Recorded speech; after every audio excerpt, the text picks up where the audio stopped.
Hi, my name is Swarna, and my start paper topic is on taxonomy of security and privacy issues in serverless computing.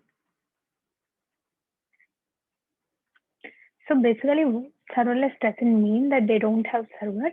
They do have, but are maintained by the third-party providers, which enable developers to use the application without worrying about the servers. But there are few problems which I'm going to discuss about the serverless technology. Firstly, as I mentioned, they are maintained by the third-party providers. So here, the developers do not have full control on the system. They use the application just to uh, develop their applications. Secondly, it is running on the shared platform. So this might create a potential way for the attackers to perform various malicious activities and to read the data and gain the sensitive information. Thirdly, there is a little monitoring which makes the tracking of the attacks very difficult.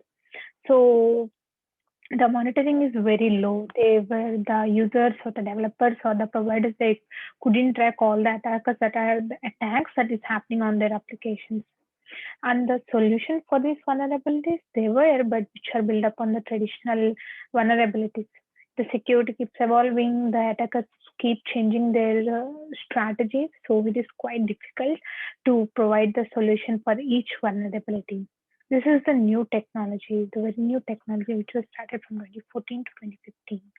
Hence, it is susceptible to zero-day attacks. That means the attacks that were executed before the solution is found to the attack. There are few subproblems. One is over-privileged function permissions. Basically, in the serverless technology, the users were given the single function permissions, which means they have full permissions to perform actions on the functions. So this might make the developers misuse the application knowingly or unknowingly. So there should be an access control and the permission should be given only what is required. Secondly is using third-party dependencies. Here the serverless providers sometimes use third-party APIs, and this might not be secure because the data is transferring from one party to other party and the security policies changes, so this might leak some data. Third one is cross execution data persistency. Here the cloud providers, they take care of the data storage and stuff, but then they use the execution environment in order to share the application. So this might make the user's sensitive data to be leaked. So here I'm going to discuss few examples of the attacks that have taken place in the past. So first one, AWS Lambda. So this is the first serverless provider, but they are once prone to distributed denial of service attack in 2019, which has happened in the time span of 10:30 a.m. to 6:30 p.m., which is a long span. So this caused outages to many different services that use the same public domain name server. Secondly, the attack happened on Cloudflare, which they named it as Cloudbeat, was happened on September 22, 2016. So this made the memory leak and caused to expose many customers' data. Thirdly, the Google Cloud, which is one of the serverless providers. They were also prone to distributed denial of service attack on September 2017. Even though it doesn't have much impact on the data and the users, but this may disclose the Google Cloud, Google vulnerable servers, and also it has led to outage of 2.5 Tbps in the traffic. Lastly, the PureSec audit, which happened on 2018, they mentioned that serverless projects have one or more critical vulnerabilities or misconfigurations in their application. So this makes their API keys and the credentials can be leaked to the public code repositories. So basically, I'm going to discuss what the serverless is. We know it relies on the function as a service. So what is function as a service?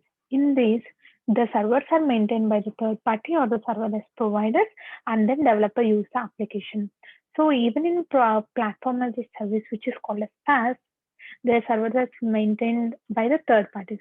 So what is the difference between PaaS and SaaS?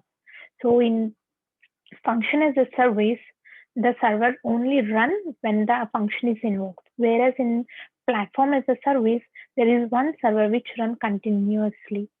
So the function as a service, the function is invoked and the server start running up, And when the users finish his work, the server shut down. So this makes the cost effective. So the cost is calculated based upon the time where the server is up and the function is running. Hence, function as a service is more reliable and cost effective than compared to the platform as a service. Here, it takes small chunks of code as an input, process the data, and then return the results. And finally, when everything is done, it just shut down the application.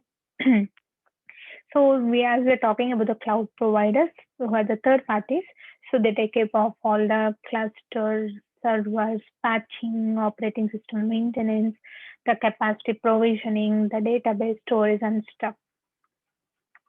So here I'm going to discuss literature review of 3 papers who they talk about the serverless computing, the technology tools, and also I'm going to discuss the shortcoming of those papers.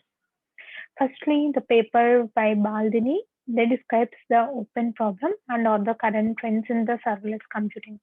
They talked about the cold start, which is the time that takes to run the serverless application, and they mentioned about the stateless functions. So serverless use the stateless functions. But the thing is, will the serverless will be able to cope up with the states? So this was not discussed here. And they also didn't discuss about the traditional data centers, which serverless can be used to run, if they can be run outside these traditional data centers. So the second paper, it was described by Jikan in 2020. This paper proposed one tool, the tool named as SecLambda. So they're saying that this tool can be used to protect the serverless applications as the existing tools don't have much security. There are many tools available which provide different features in order to access the serverless technology.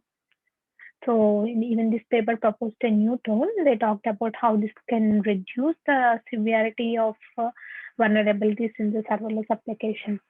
But the shortcoming is that there are many different tools. They should have discussed about the security features and then how to overcome these features. But they did just mention that this tool, Lambda, can be used to decrease the security issues.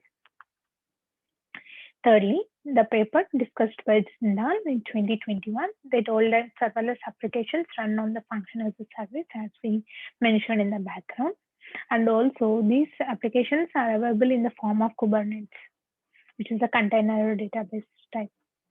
The shortcoming is that they didn't focus more on security. The security focus is very limited, and they haven't talked about the service providers, because we have different service providers like AWS, Lambda, Google, Azure, and IBM Cloud.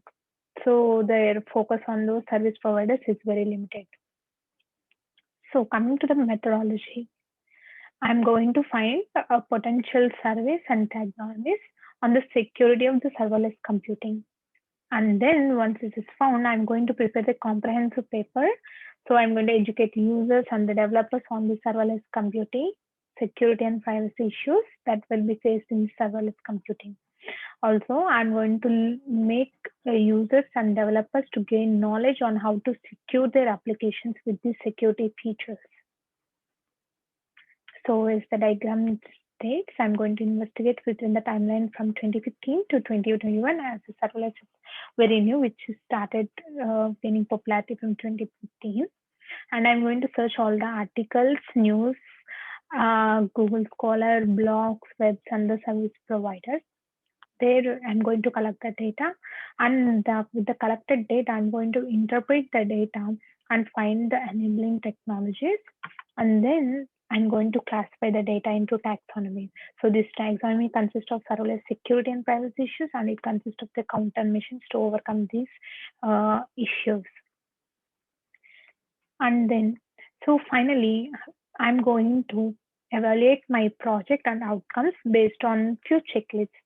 So with this the checklist use, I'm going to provide a good quality set of paper that makes the readers gain better knowledge on the serverless computing. They'll know how it works, and they will get the idea of security and privacy issues, and the users can know how to protect themselves while using the serverless computing. In the reader's evaluation checklist, I'm going to provide a checklist. Here, they are going to gain knowledge on what serverless computing is, and a very good knowledge on how it works, and knowledge on serverless vendors, their pros and cons, the security issues, and then the countermeasure for those privacy and security issues. So these are the references related to the paper I was discussed in literature review. Thank you so much for listening to my presentation.